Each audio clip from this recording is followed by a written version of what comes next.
মহাভারত।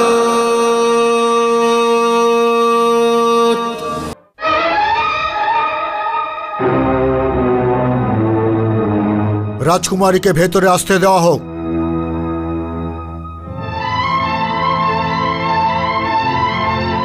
হস্তিনাপুরের নরেশের জয় হোক। আমি আপনার কাছে ন্যায় চাইতে এসেছি মহারাজ। তুমি ন্যায় অবশ্যই পাবে রাজকুমারী।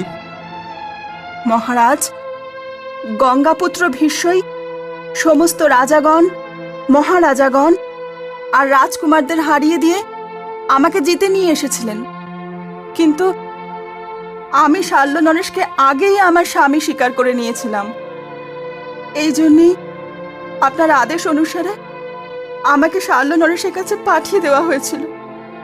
কিন্তু শাল্য নরেশ দান হিসেবে পাওয়া অম্বাকে গ্রহণ করতে অস্বীকার করেছেন।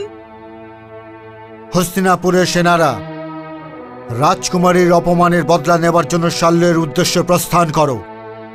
কিন্তু শাল্য নরেশ কি করেছেন মহারাজ, যে হস্তিনাপুরের সেনারা ওখানে প্রস্থান করবে? আমি অপমানিত হয়েছি গঙ্গাপুত্র ভীষ্মর কারণে। এটা আপনি কি বলছেন রাজকুমারী? দাদা ভীষ্ম তো কাউকে অপমান করতেই পারেন না। আমি অন্য কারোর বিষয়ে কথা কিন্তু বলছি না মহারাজ, আমি আমার বিষয়ে কথা বলছি। অপমান আমাকে করা হয়েছে, এই কারণেই আমি বলতে পারবো আমার অপমান কে করেছে।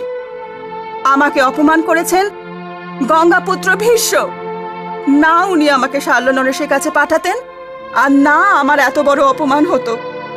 এই কারণে গঙ্গাপুত্র ভীষ্মকে আদেশ করুন যে উনি নিজের ক্ষত্রিয় ধর্মের পালন করুন আর আমাকে নিজের স্ত্রী রূপে স্বীকার করুন। মহারাজের জয় হোক, কিন্তু আমি প্রতিজ্ঞাবদ্ধ আছি মহারাজ, আমি বিবাহ করতেই পারবো না। বিবাহ করতে পারবেন না?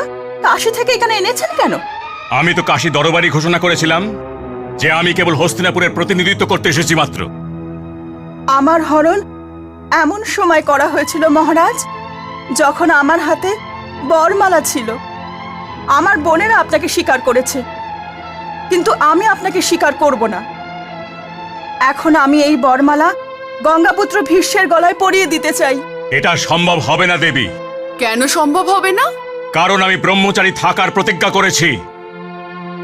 আহত নাগিনী, আহত বাঘিনী আর অপমানিত স্ত্রীর থেকে ভয় পেতে শিখুন গঙ্গাপুত্র। আপনি অঙ্গীকারবদ্ধ, এই জন্যে আমার অপমানের মাথায় সম্মানের মোহর লাগানো যাবে না।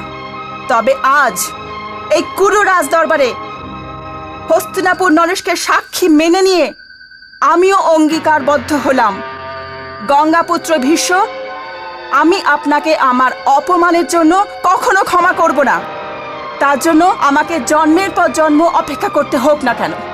আপনার মৃত্যুর কারণ হয়ে আমি নিজের এই অপমানের বদলা অবশ্যই নেব। মহা